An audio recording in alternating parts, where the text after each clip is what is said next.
Eu hoje tenho a honra de entrevistar a professora Ana Carolina Gondim, que ensina aqui na FESP História do Direito. Foi minha professora e uma boa professora.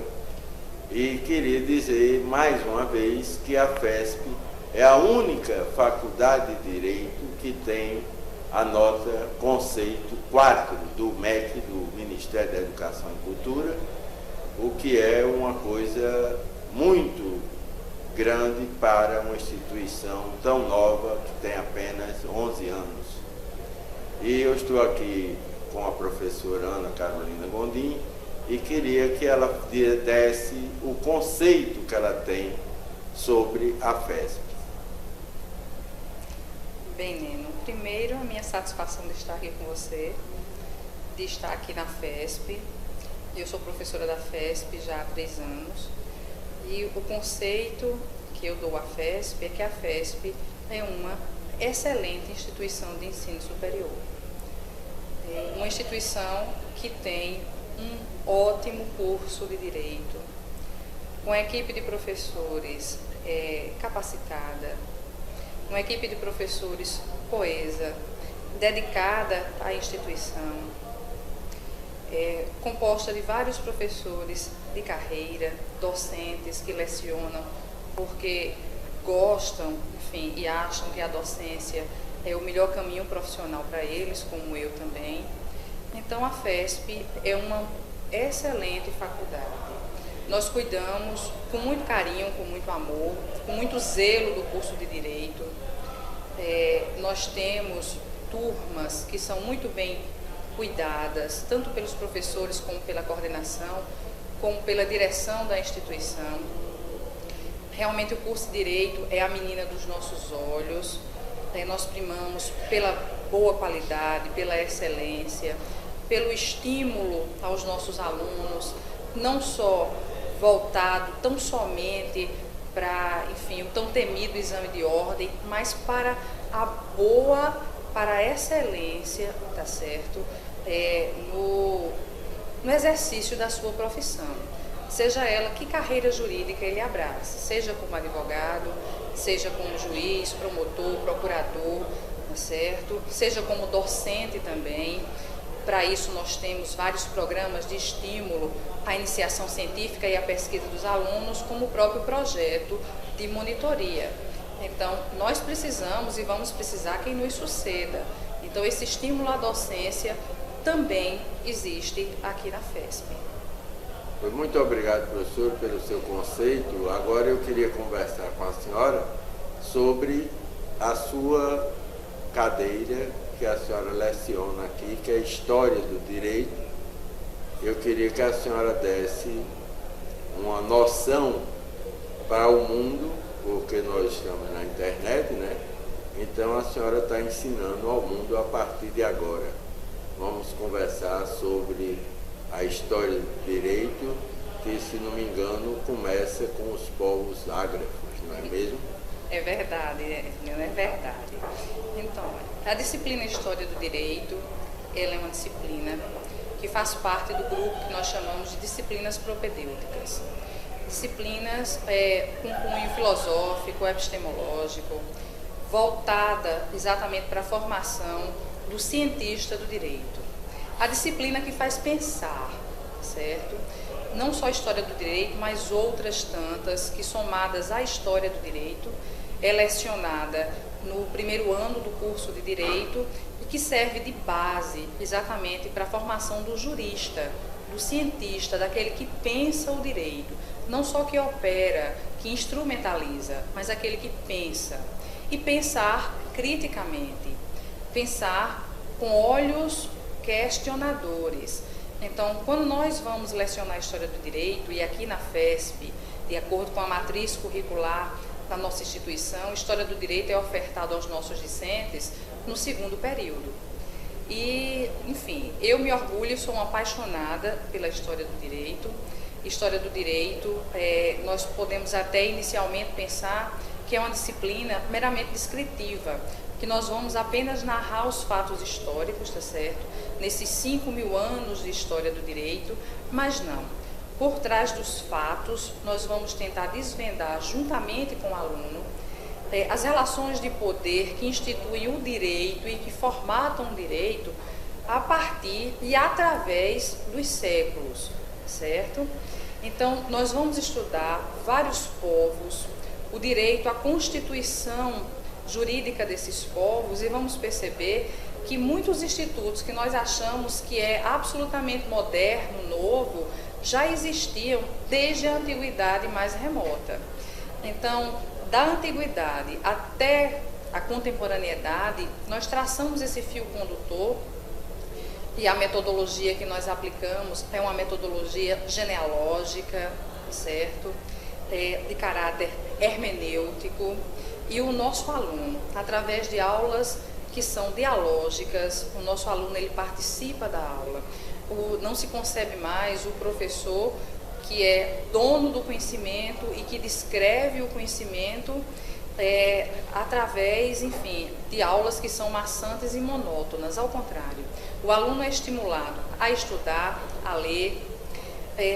Utilizamos também filmes e, além de filmes, romances e outros meios que servem de fontes historiográficas, tá certo? Então, o nosso aluno é estimulado a estudar, a ler, a dialogar, a questionar e a desvendar, como eu acabei de dizer há alguns instantes, toda a teia, toda a relação de poder que existe por trás das várias transformações pelo que a história do direito passou através desses séculos todos, até o que hoje nós compreendemos, o que é direito, os institutos que vigoram no direito, como nós somos agentes formatadores de todas essas relações, tá certo? E desse instrumento, que ora pode ser instrumento de controle social, mas ora também pode ser instrumento de emancipação para a pessoa humana. E hoje ainda,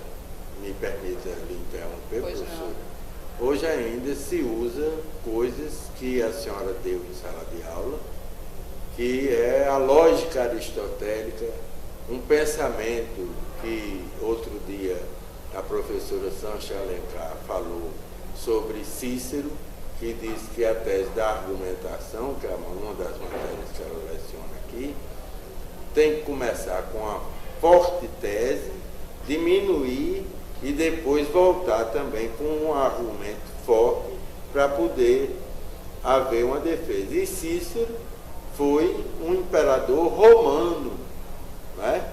E Aristóteles foi quem começou, junto com Sócrates e Platão, a pensar numa filosofia, embora que Aristóteles deu um formato mais formal ao pensamento, não é mesmo? É verdade. Não existe, Neno, um ser ahistórico. Nós somos seres históricos, certo? Ao passo que nós formulamos e produzimos valores, nós somos produzidos por esses valores também.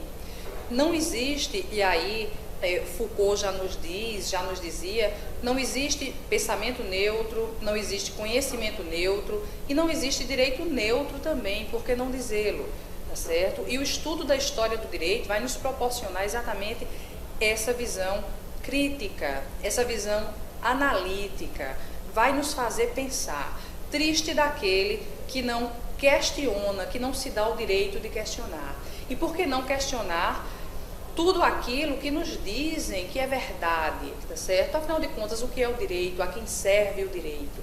A história do direito pode nos proporcionar essa resposta, tá certo? Então, aqui na faculdade nós temos esse prazer, na verdade, de lecionar história do direito e ajudar exatamente a um número infindável de pessoas, de alunos, que daqui a pouco vão estar aí exercendo o poder a questionar, a pensar e não só a se ver como um coadjuvante, tá certo, na nossa sociedade, mas como um protagonista, alguém que pode e deve ser instrumento de transformação, de mudança, e de mudança para um mundo melhor, tá certo? De mudança para um mundo realmente mais justo, para um mundo que vale a pena viver, que vale a pena, enfim, lutar por ele.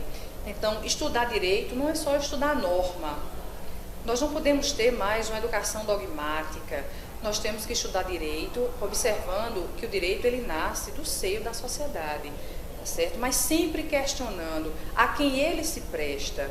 E volto a dizer, só estudando a história é que nós podemos encontrar respostas a todas essas perguntas que nos inquietam e que devem nos inquietar.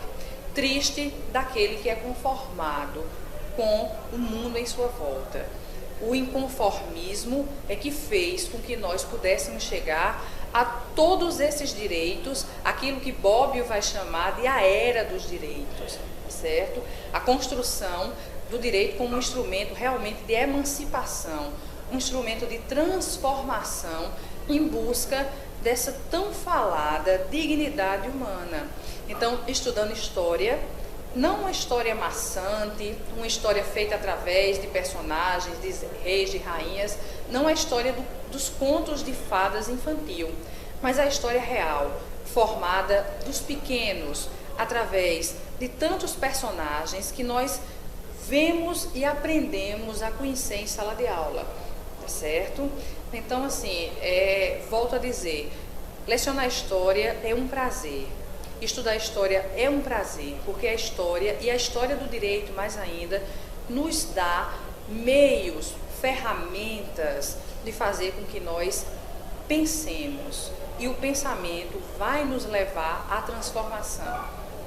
É verdade, professor. Inclusive, eu acho que a história do direito é quem dá a base para o futuro operador do direito saber o que está fazendo e por que está fazendo, porque ele sabe a evolução daquele direito que ele está usando, daquela lei, que a norma foi criada, o princípio, que houve época que o princípio não era a coisa mais importante de uma Constituição, não é? É verdade. E evoluiu e hoje em dia é o principal, é a coisa imutável, a cláusula pétrea, né? É verdade. Então só a história é que vai dizer isso. É verdade. Então, mais uma vez, eu vou lhe agradecer. Agradeço à FESP a oportunidade de estar aqui falando sobre a disciplina. Esse é um espaço privilegiado, tá certo? Onde o professor, ele pode exatamente dizer dos seus sentimentos com relação à sua disciplina, das suas perspectivas e da importância dela para a formação do jurista, do cientista do direito. Então, eu lhe agradeço à instituição, a essa casa que me acolhe com muito respeito, com muito carinho, e a quem também eu devoto muito carinho e muito respeito. Muito obrigado, professora Ana Carolina Gondim, que nos deu a honra de conversarmos juntos aqui para o mundo.